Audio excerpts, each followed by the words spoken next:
So it's time for the morning trade, and Tesla is a name that most people hold in their portfolio because they hold an index of some sort and they have Tesla in there, and that has been beaten down in a big way. Caroline Woods here with a preview. Tesla shares are bouncing back today. They're up about 4%, leading the Mag 7 higher. But don't confuse that with expectations that this is going to be a good report, because there is a lot of trepidation ahead of these numbers. I was taking a look at some of the headlines. Wall Street bracing for Tesla earnings pain.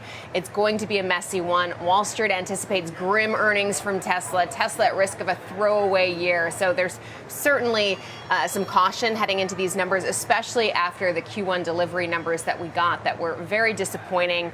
Even though analysts had lowered their expectations heading into that number, Tesla delivered about 337,000 vehicles in the first quarter, and that was well below those lowered expectations, also a 13% drop from the year ago period.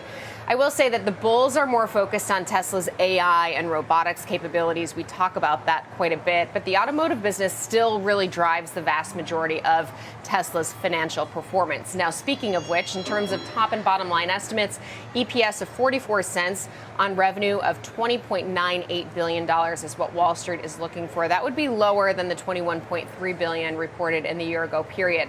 But my guess is that people, investors, analysts will be focused less on those numbers and more focused will be on the live company update from Tesla CEO Elon Musk and team.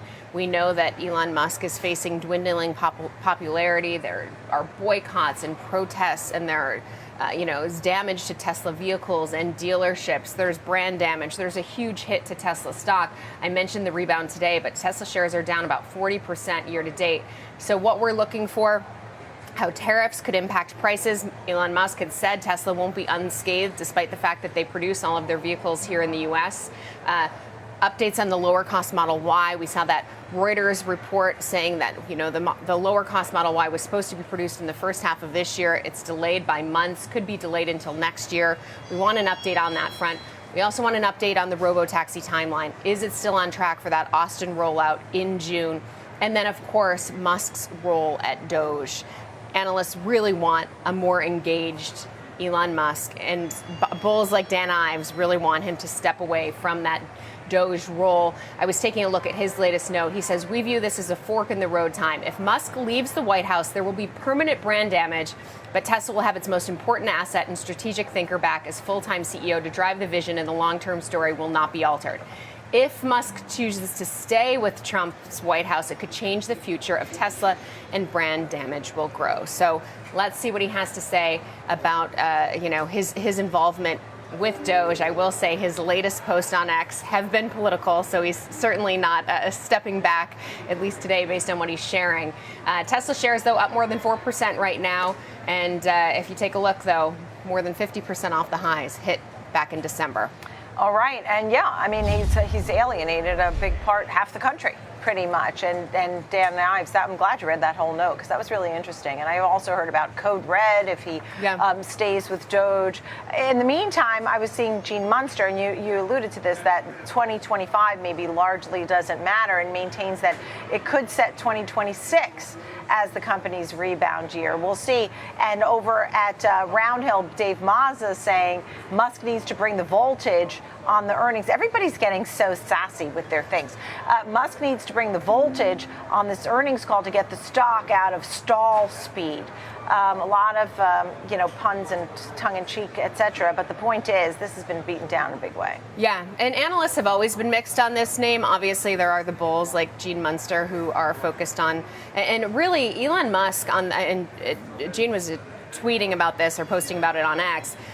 Elon Musk alluded to really the focus being 2026 the last time they reported results. So we'll see what he has to say in terms of the outlook there as well. I will say Morgan Stanley did reiterate Tesla shares as with an overweight rating heading into this report, which is after the bell today, I should note, saying that Q1 results face the lowest margin expectations in 12 years. But they said that stock reaction will really be dictated by the company's ability to address those margins and likely cash burn, confidence in Robo, and a sense of increased attention from their CEO. So more of that kind of engaged CEO. Barclays lowered their price target yesterday, still has a bullish rating on shares, but again, they want a more engaged Elon Musk. All right, we will see. It's at 2:36 today. We're getting their earnings. They also showcased, as you mentioned, the full self-driving tech capabilities via a post on social media on X. So let's see what he says in the next call. Caroline Woods, thank you.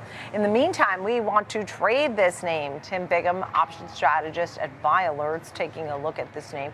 Clearly a big loser off the highs, loser for 2025.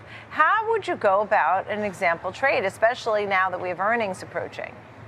Yeah, absolutely. And this thing has been beaten up so badly and has been kind of vilified so much. I think it's almost looking good from my contrarian standpoint. Certainly that 220 level has held now 3 times, getting a nice bounce today pre-earnings as well. So I'm just kind of using, the expected move range and a slightly bullish post-earnings maybe pop here to position guardedly bullish with a call calendar spread, just going out buying next week's 265 calls, selling this week's 265 calls, able to sell about 125 IV this week, very elevated as always, but especially this week into earnings, and then hedge with a much lower around 90 IV. So nice term structure volage, paying a little bit over $2 for that trade.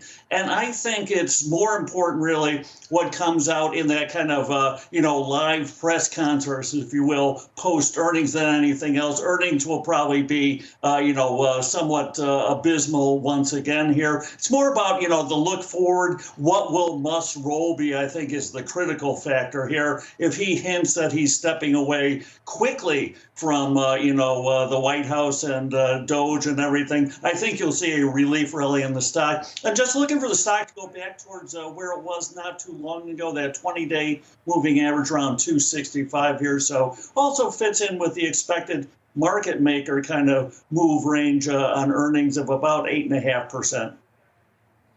Okay, and thank you for that. Look, you don't really have high hopes for those earnings, it seems. I can sense that, that's for sure. We will see what happens here. I mean, the stock is higher today, but the whole market's higher today.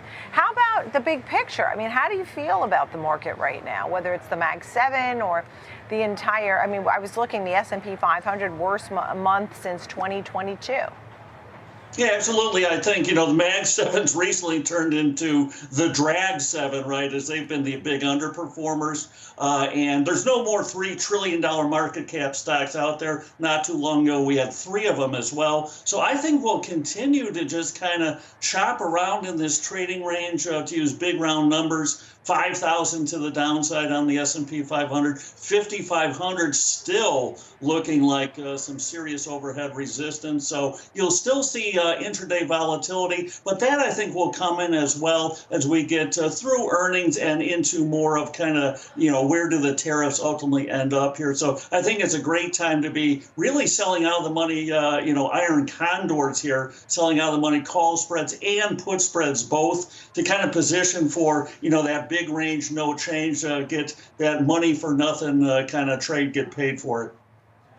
All right. It's great to see you. Thank you, Tim, so much. Tim Biggam, options strategist, Buy Alerts. Appreciate it.